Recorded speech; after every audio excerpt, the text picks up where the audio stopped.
को बनाने को अपने को दिखाने वाली बात तो बहुत दूसरी है, पर ये निदान सत्य है कि सुख नाम की वस्तु उसके जीवन में आ ही नहीं सकती अगर उसका मन भगवान की ओर नहीं जाने लगा है। तो चाहे कितना भी बड़ा आदमी सरकार की दृष्टि में माना जाए और महागया बीता बड़ा ही तुच्छ ये व्यक्ति माना जा रहा है, उसका मन यदि भगवान में लग रहा है तो उसकी आनंद और शांति की वृत्ति निरंतर बढ़ती ही चली जाएगी, परवाह शून्य होता चला जाएगा, आनंद उसके पीछे पीछे जैसे पीछे चलने लगेगा। मानिए चाहे मत मानिए, विश्वास करिए चाहे मत मान करिए, परिणाम तो धो सकते सिद्धांत है। बड़े बड़े मनुष्यों ने आदिकाल से ऋषि मुनियों ने जो अनुभव किया है उसी को मैं चाह रहा हूँ। अगर आप विश्वास करें, सुख अगर चाहते हो तो मन की वृत्ति को जगत से हटा करके भगवान की ओर लगाइए। अगर आपको सुख विस्तृत हो तो, नहीं तो दुख से तुमने छूटना असंभव है, असंभव। जो हम कहने के लिए तो खाली इतना बैठ करके कहने के बस मुक्ति है हमारी, तो भगवान की ओर अगर आपका मन दौड़ने लगा है, घूम घूम कर कितना भी हटाने पर मन भगवान की ओर चला जाता है, तब समझिए कि आपके जीवन का सुख का द्वार खुलने में देर नहीं लगेगी। आपने काम सत्य जगत के किसी व्यक्ति के द्वारा न मानने पर भी आपका सुख शांति का मार्ग इतना प्रशस्त होता चला जाएगा, आप मन ही मन अनुभव करके देख ले सकते। जीवन में मैं तो क्या मत कर रहा हूँ कि छात्र अच्छी व्यक्ति हूँ, परंतु मेरी ये बात सर्वथा सर्वांश सत्य आपके जीवन में प्रतीत हो जाएगी, अनुभव हो जाएगा कि सुख नाम की वस्तु भगवान जी ने कहा था, उस बात वास्तव में उसी के भाग्य में है जिसका मन भगवान की ओर लगा है, अन्यथा वो कितना भी अपने को बड़ा समझ लो ये कुछ है। दूसरी बात ये है, एक में एक चिंता मनुष्य को घेरे रहती है। आज किस चीज की चिंता है, आज किस चीज की चिंता है। एक दिन भी ऐसा नहीं मेरी बीतता कि मन निश्चिंत हो और सुख की नींद हम सो जाते हैं। कहीं कोई विचार ही नहीं, ये काम बाकी है, ऐसे करना होगा, ऐसे करना होगा, हम करते रहते हैं। परंतु आप करके देखिए, अभ्यास कीजिए, 15 मिनट 20 मिनट आध घंटा करने लगिए, मन एकाग्र जहाँ होने लगा, ऐसी शांति जो जीवन में कभी नहीं मिली आपको मिलने लगेगा और प्रकाश का द्वार खुलने लगेगा। अपनी जान में आप भगवान से संबंध जोड़कर बनाए रखकर आगे बढ़िए, जो काम करिए उसमें भगवान को सम्मिलित रखिए।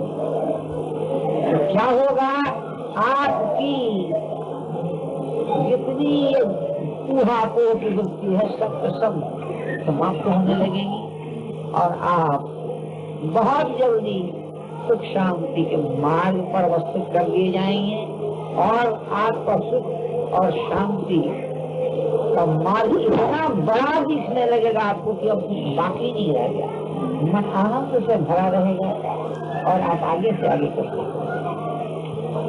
बड़ा ही सौभाग्योदय होता है तो मनुष्य का मन भगवान की ओर जाने लगता है और वो सब चीज छोड़कर भगवान की ओर, भगवान पर विश्वास करके चल पड़ता है। आगे प्रत्यक्ष अनुभव हो जाता है, जगत में दुख नाम की वस्तु असल में कोई नहीं है, मेरे मन की मूर्खता थी, मेरे मन का पागलपन था, मेरी मन की मान्यता थी, दुख नाम की कोई वस्तु है नहीं है। और देखिए, अगर विपत्तियों के जाल से भी आप छूटना चाहते हैं, मन में एक विचित्रता लगी रहती, कुछ न कुछ गड़बड़ आज है, ऐसी ऐसी ऐसी ऐसी, तो सबकी एक ही दवा है, अधिक से अधिक देर तक आप भगवान का चिंतन करते रहिए। परिणाम यह हुआ कि चिंतन के प्रभाव से आपका सारा कष्ट अपने विचित्र ढंग से जैसे हटता चला जाएगा, बादल जैसे फटते चले जाएंगे, प्रकाश आगे बढ़ता चला जाएगा। हमको कोई खास बात करनी नहीं हमको, ऐसे ही लोग कहने से भैया थोड़ी देर दादाजी आप बैठ जाइएगा बस तक, तो मैं भी देख रहा हूँ है जो तैसे समय कट जाएगा। तो मैं आपको कह रहा हूँ कि ऐसी कोई भी विपत्ति हो आप करके देख सकते हैं। जहाँ आप भगवान का चिंतन आरंभ करेंगे सत्संग मार्ग मिल जाएगा, आपके कष्ट की निवृत्ति हो जाएगी। देखिए जीवन में मुझे 3 बार मृत्यु का सामना करना पड़ा है और ऐसे विचित्र ढंग से करना पड़ा है कि जिसमें सामने जैसे मौत मुंह बाएं खड़ी थी, पर कैसी विचित्र घटनाएं हो जाती हैं और जाता केवल भगवान के चिंतन करते।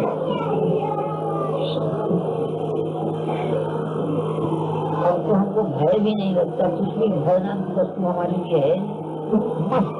मस्ती का एक बड़ा पवित्र जीवन में बिता रहा हूँ और क्या कहूँ और क्या नहीं कहूँ, परंतु 3-4 बार ऐसी घटनाएं मेरे जीवन में आई हैं, ये सामने मृत्यु खड़ी है और 2 मिनट 3 मिनट के बाद जाना है विदा, पर मेरा मन उतना ही शांत बना रहा, तनिक भी भय या दुख की छाया मुझे नहीं आ सकी। और फिर देखता हूँ आगे सब कुछ शांति का मार्ग पहले से तैयार। अचानक ही देखिए, और तो कोई बहुत पढ़ने लिखने की जरूरत नहीं है, कोई ऐसी देखिए 1934 का भूकंप, 1934 में जो लोग 1934 में था कि 35 में 34 के भूकंप की बात है। कलकत्ते में एक छत पर खड़ा था, छत लगी यूं नाच रहा था ये छत, तो मैंने देखा शायद बात नहीं कहाँ से दिन खसकेगा और थोड़ी देर पर कोई नहीं। ऐसी घटनाएं हुई महाराज कि मैं आपको क्या बताऊं, मैं कुछ बना करके नहीं कर रहा हूँ, ऐसी ऐसी मृत्यु की घटनाएं हमारे सामने आई कि राम राम, और भगवान का चमत्कार भी प्रत्यक्ष देखने में आया था, सुनने को मिला था। गांधी जी उस समय पटना में शिविर बना करके काफी दिन रहे थे।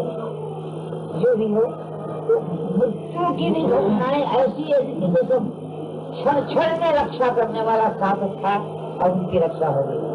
मुजफ्फरपुर के पंडित बिहारी जी मिश्र का नाम था, ब्राह्मण से बड़े पैसे वाले थे।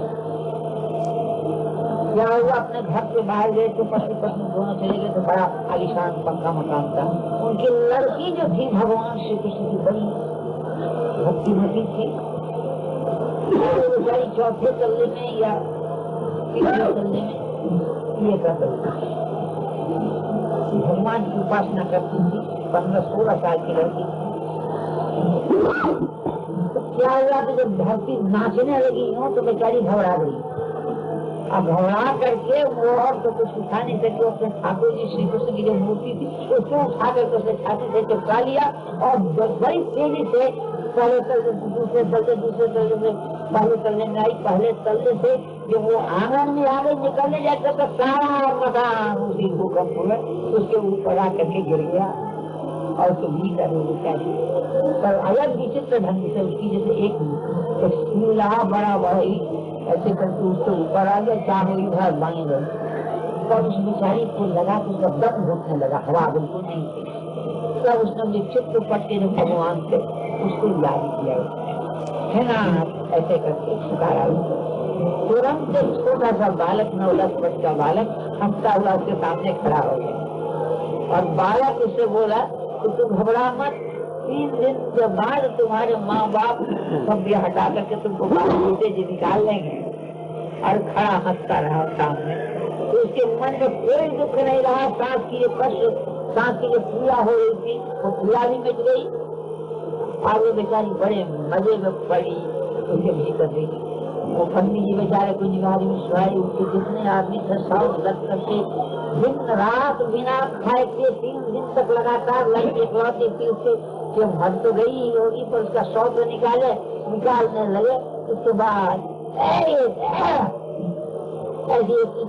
चले इसके भीतर है, धीरे धीरे थोड़ी देर के बाद वो होश में आ गई। होश में आ गई तो पूछा कि बेटी कैसे क्या हुआ? तो उसने कहा बाबू जी मैं जब निकलने लगी घर से तो मैं भागने के समय गोपाल जी की मूर्ति जो थी कहाँ सभी थी, मैंने उनको दे दिया था। आंगन में मैं आई थी तो ऊपर से सारा मकान ऊपर आ गया, मेरा दम घुटने लगा। तो मैं घबरा करके वही गोपाल जी को याद जो मैंने किया। 9 साल का 10 साल का बच्चा हमारे सामने शाम बढ़ के खड़ा हो गया। बोले तुम घबराओ मत, तुम्हारे माँ बाप सब आदमी की सहायता से सब लगवा के तो 3 दिन रात के बाद तो निकाल लेंगे। तो मुझको तो पता नहीं लगा कि कितनी देर हुई, केवल बालक खड़ा था। अभी थोड़ी देर पहले लगा कि वो चला गया और आप लोगों ने हमको निकाल लिया। ये घटना 16 मैंने जांच करवाई थी जाकर के, वहाँ जीव से क्यों सच्ची नहीं थी। जो भी हो, मेरे कहने का मतलब कि आपके जीवन में कष्ट तो आता ही है, दुख तो आता ही है, और अगर आप छूटना चाहते हो तो भगवान निश्चित रूप से है, कोई न कोई उपाय भगवान कर देंगे और आपका दुख छूट जाएगा। करिए, मैं क्या कहूँगा आपसे, पर मैं जीवन का रोम रोम की सच्चाई लेकर के अपना अनुभव बता रहा हूँ, और जो जांच करने के बाद सच्ची घटनाएं मिली उसी का उल्लेख न करना। और तो मैं क्या कहूँ महाराज, अब आज कल है क्या, कल बस मिलना होगा। बाकी इस समय मैं परिक्रमा के लिए आऊँगा, क्या करूँगा, जैसा हमारा जीवन होगा करते से ये तो दूसरा जीवन हमारा है। आप लोग आप प्रत्यक्ष रूप से सब भगवान के रूप में हमारे सामने सब होंगे। हाथ जोड़ करके प्रणाम करता हूँ, हृदय के कण कण से, रोए से। बस हम और क्या कहें, बस इतना ही है। मैं रोम का सद्भाव दे करके केवल इतना ही कह रहा हूँ कि आपका परम, आप सबों का परम मंगल हो, परम मंगल हो, परम मंगल। एक सज्जन का प्रश्न आया, क्या कहत सुनत समझत सोई मानव, जो तज भोगा शक्ति, रहत निरंतर सेवारत, जो करत भाव रस भक्ति। कोई देखत निकुंज की लीला, अंतम दिव्य महान, जिनको जय अधिकार दिखावत स्वयं युगल भगवान। भोगी आदमी को भोगा शक्ति छोड़ने के लिए क्या करना चाहिए? पहला प्रश्न। निरंतर सेवा रक्ति का तात्पर्य है, दूसरा प्रश्न। और भाव रस भक्ति क्या है, ये तीसरा प्रश्न।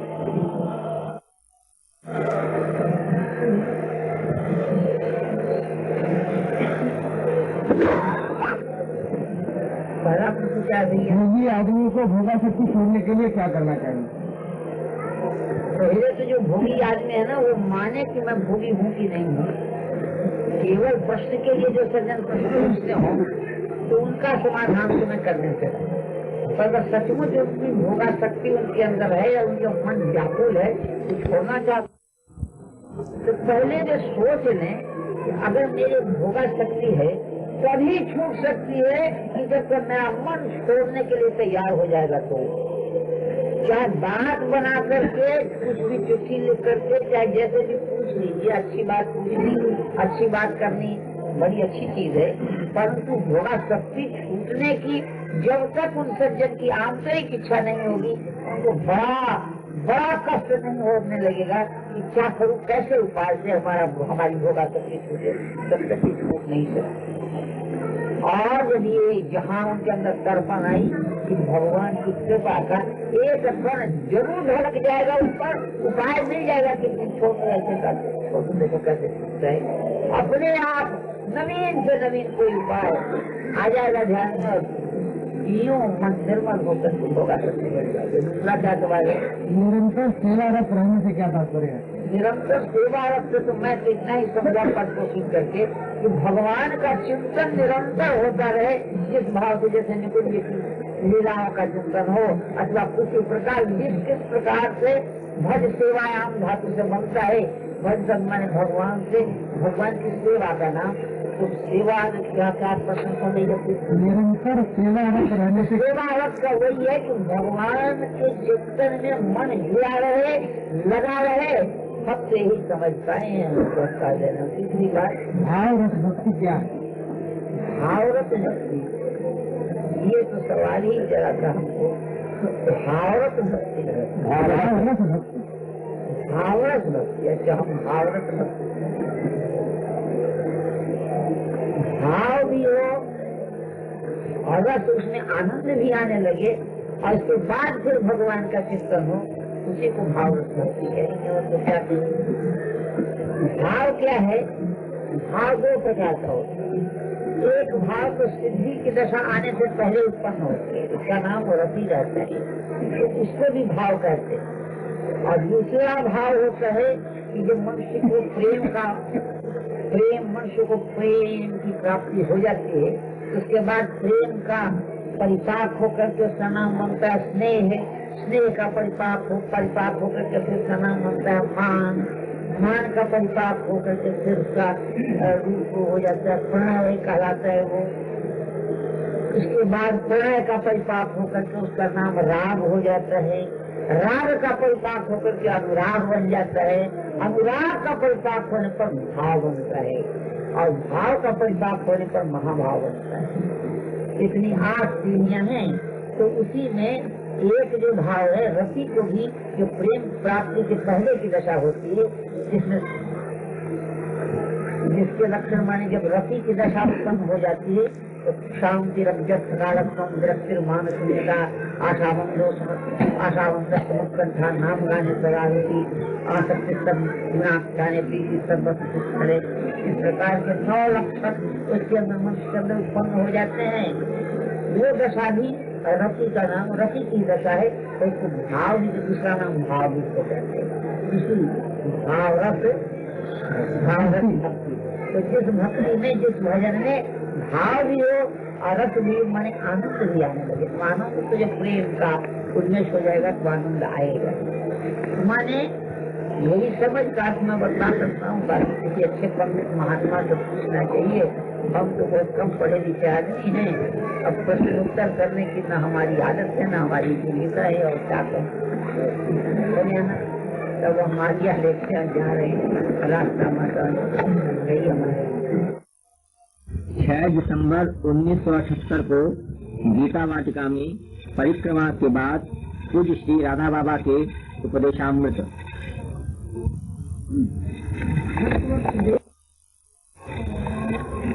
अगर इसका चिंतन किया जाए तो मन जो है अलग से विचार से भाव से परिपूर्ण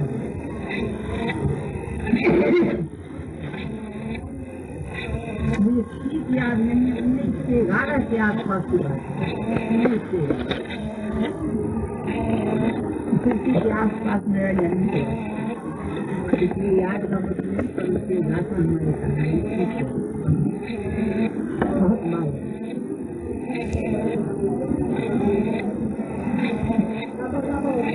भाई परमानंद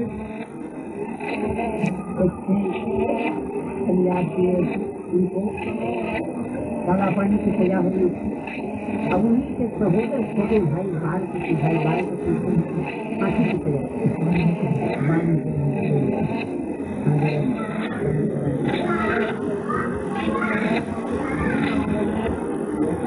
इस वन कांड के अंदर हुई थी, मुझे याद नहीं है, पुरानी गाथा है।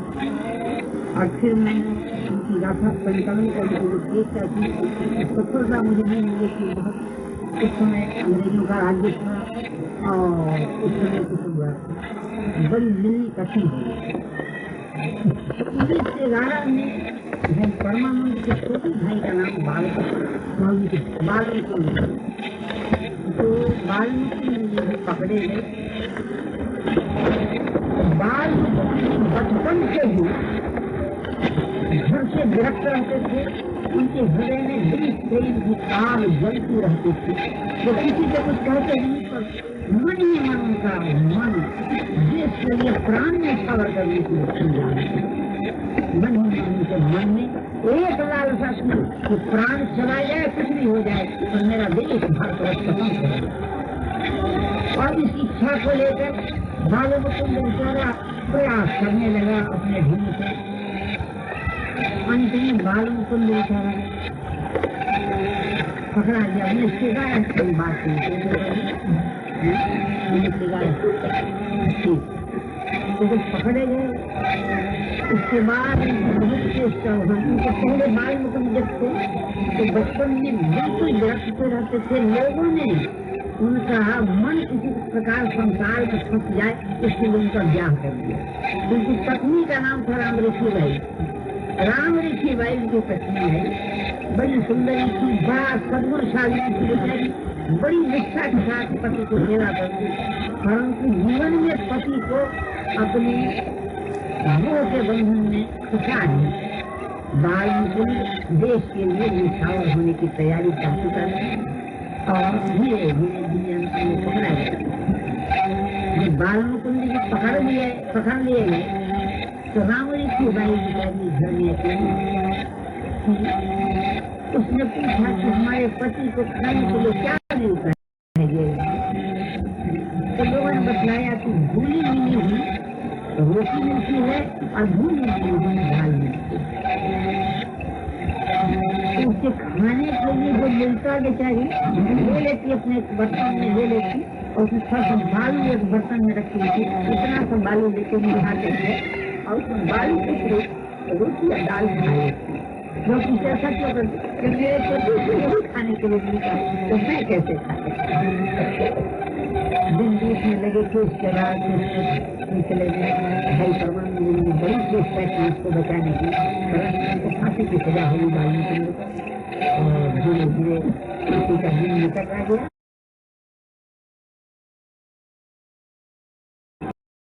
और बालमुकुंद जी को फांसी दी। भाई परमानंद जब वहां से लौटे तो रामऋषि की बाई बेचारी उसकी पत्नी थी, मेरे भाई की शादी हो चुकी थी, 100 तो समय मिलता नहीं था लोगों को, अंग्रेजों के राज्य की बात। परमानंद जी अत्यंत उदास घर में आए और उसके दरवाजे पर बाल खुला हुआ था। तो उस बेचारे ने पूछा, भैया जी आप उदास आए क्यों? रामऋषि ने पूछा कि आप उदास क्यों? तो बड़ी कठिनाई से केवल इतना ही बोल सके भाई परमानंद कि भाई बालमुकुंद नहीं, इतना सुंदर था तो अपन मार की पंक्ति लगा कर बैठी थी। रामऋषि भाई उसके लिए सुनने के बाद बोली फांसी बोल के, प्रभु प्रभु प्रभु पागल नहीं करते, प्रभु प्रभु थोड़ी देरी हो गई, क्षमा करो, शरीर उसका कांपने लगा, क्षमा करो। ऐसे दिखाया, प्राण शून्य हो गई रामऋषि। देखते देखिए, जब देश प्रेम की आग जलती है और पति प्रेम की आग जलती है तो ऐसी करुण गाथाएं हमारे घर पर आप लोगों को कल्पना नहीं हो सकती कि भगवत प्रेम की आग जब जल जाती है, तो भगवान के प्रेम के आवेश में जब पागल हो उठता है उसकी कैसी दशा होती है, कैसा वो होता है, कल्पना भी हम लोग नहीं कर सकते, क्योंकि हम लोग तो दशा उस दिशा की ओर हमारी कदम बढ़े तब तो कुछ कल्पना है। मैं कहना ये चाहता हूँ, समय भी आज नहीं और 3-4 घंटा ही में हमको बहुत का काम पहचाना है। अभी हमारी बात पड़ी हुई है, मैं जब कितने दिनों थी सबको देख करके उनको प्रभावित है और इस तरह हो गया और क्या कहूँ, समय तो है नहीं। तो मैं ये कह रहा था कि आप लोग पढ़ाने बड़ी कृपा हम पर है, सभी रूपों में केवल अगर मेरे सत्य पर विश्वास करते हैं तो मैं एक भगवान को प्रत्यक्ष लेता हूँ इतना रूपों में। और मन में कोई परायापन का प्रभु प्रभु से नंदनंदन महाराज ने जो भी वृंदावन प्रभु के देश को देंगे, ऐसा पर मैं कह रहा हूँ कि कदाचित बड़े भाग्य से बड़ी कृपा से अगर ऐसी किसी के ऊपर भगवान की कृपा का एक कण ढलक जाए और सब मन भगवान की ओर बढ़ चले, कैसा निर्मल जीवन उसका हो जाएगा, कितनी लगन आ जाएगी उसके अंदर, उसकी कैसी संपूर्ण चेष्टाएं उसकी कैसी होने लगेगी। ये वाणी को कह करके समझाया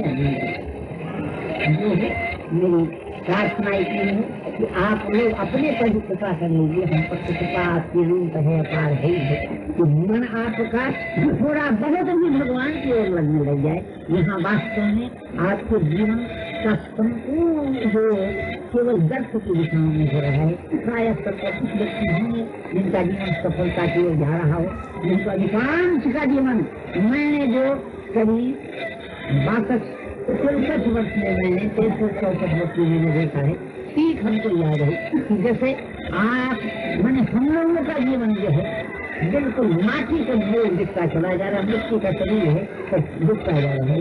कभी हमारी आंख में ये नहीं आई कि हम क्या कर रहे हैं, हमको क्या करना चाहिए।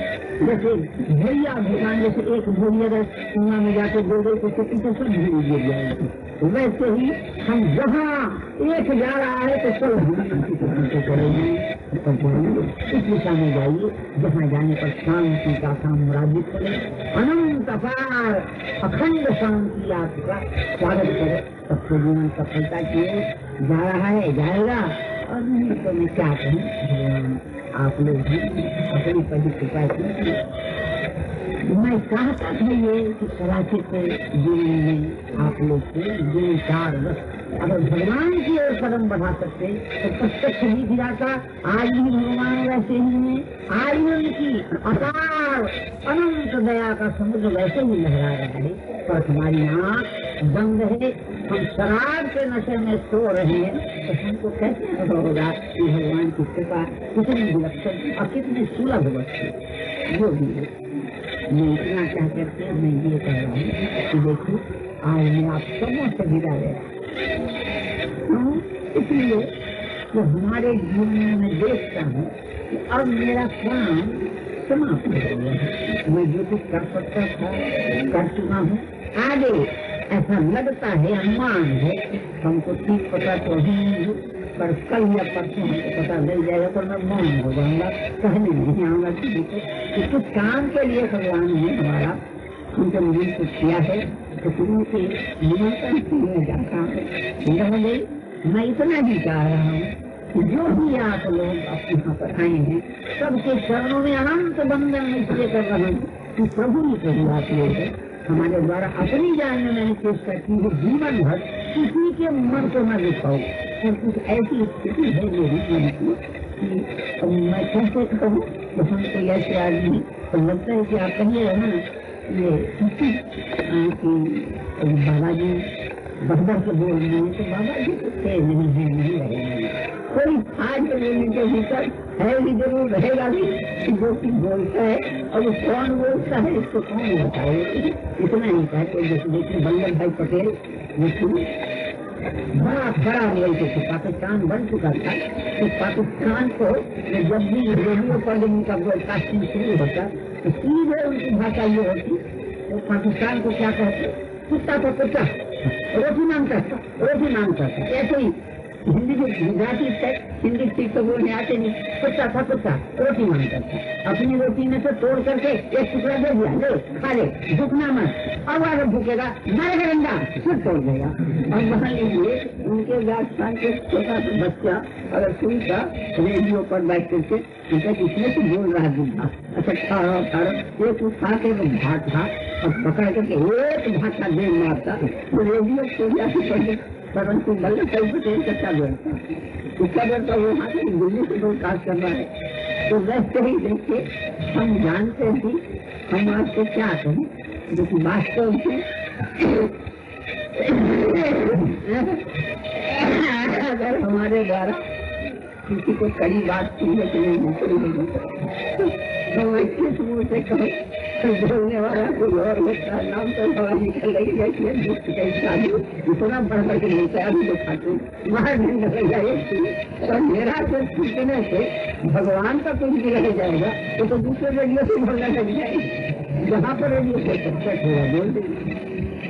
तो हमारी किसी बात से अगर किसी को कभी भी जीवन में अपने ज्ञान में कभी कभी बड़ा बोलता हूँ, जरूर बोलता हूँ, कहने के लिए बोलता हूँ कि नहीं बोलता हूँ, तो कौन बोलता है कहना बड़ा कहते हैं जो न्याय के साथ बोलता है कि राक्षस बोलता है कि कौन बोलता है कोई बोली, पर उनको कभी कभी बड़ी कड़ी भाषा में बोलता हूँ, हंसना भी बोलता हूँ। तो अगर किसी का जरा भी अगर मन दुखा हो तो हम हाथ जोड़ करके चरणों में अनंत बंधन के साथ में क्षमा चाहता हूँ। महाराज हमारे द्वारा आपकी कभी कोई हानि नहीं हुई है।